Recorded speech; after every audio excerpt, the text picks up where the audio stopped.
and sister in Georgia. And do you talk to them often, or? Twice a month.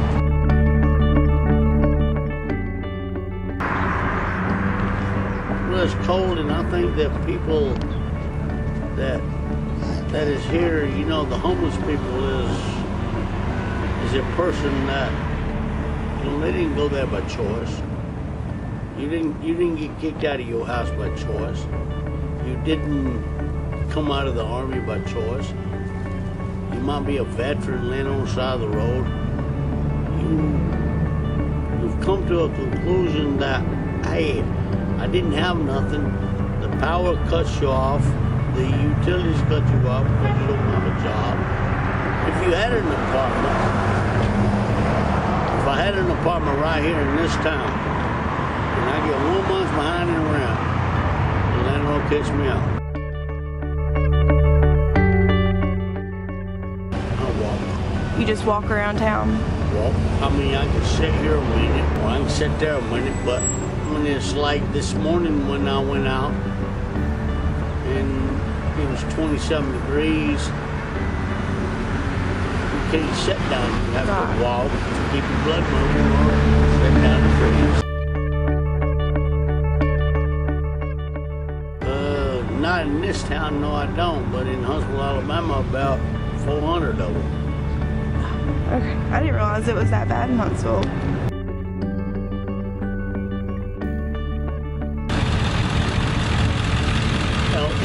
Help. What helps you? What helps you stay healthy, or what helps you? Why is that so important to you? Don't let them be 65. I want to chase my booze up a little. The Salvation Army, I mean, they give me a place to stay. Yeah. Okay. I appreciate that. I appreciate that people need to know Right. that the Salvation Army says they're a non-profit organization. They're not a non-profit organization because the United Way gives them a lot of money and they ring bells, but that is the start of the money that they get. That Lash Harris that owned the McDonald's Hamburger Corporation. Mm-hmm. She died in 2007, and she stated that the Salvation Army, that the McDonald's Corporation should run, but all her profits should be donated to the Salvation Army. They're still out here ringing bells and borrowing money. And if you go to the Salvation Army and you ask them for a help and stay, you know, they give you a hard time. And they're $1 billion corporation, not a non-profit corporation. Right. If you just look at it, there's so many people that they lay on the street.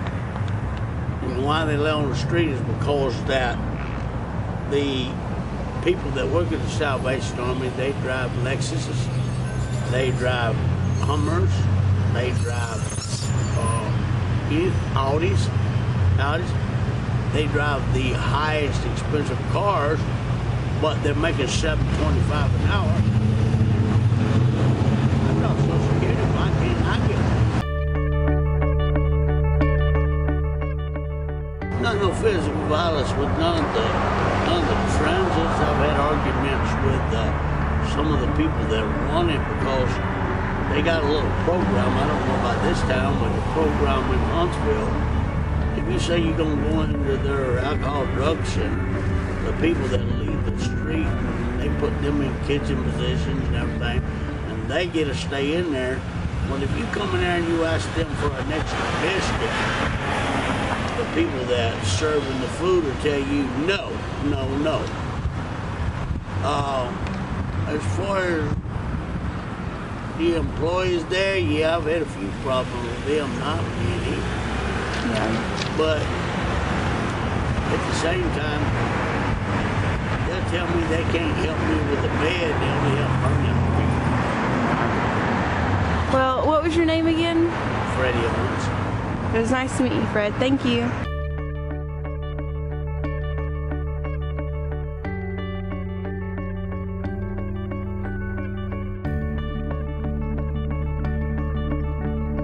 Hello, my name is Rose Rhodes. I am the caseworker for the Salvation Army.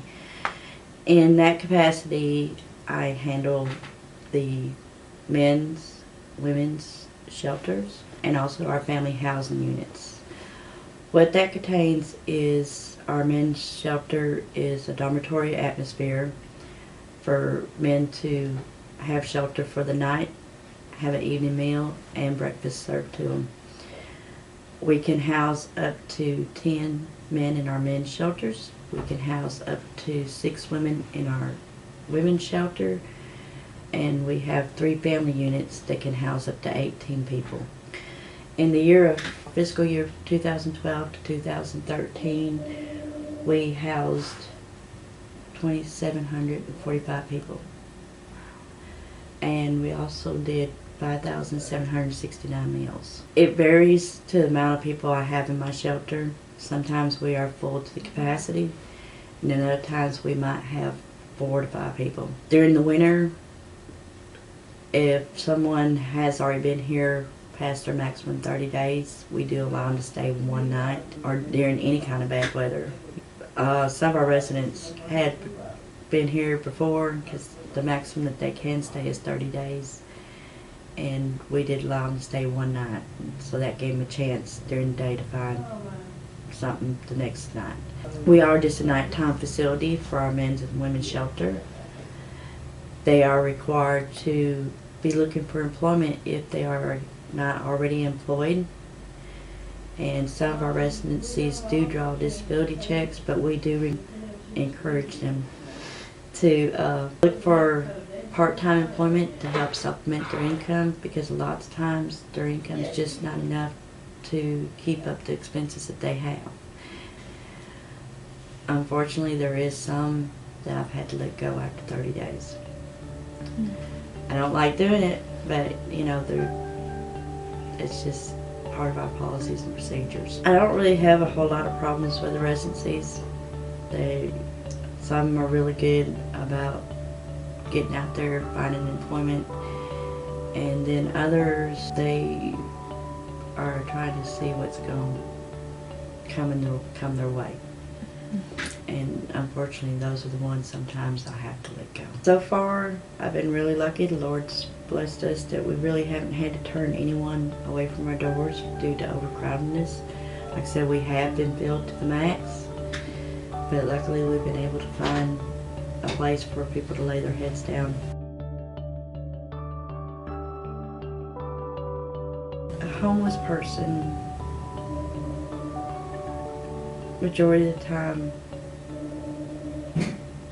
is someone that's lost everything and is trying to rebuild. And that's what we're here for. Thank you.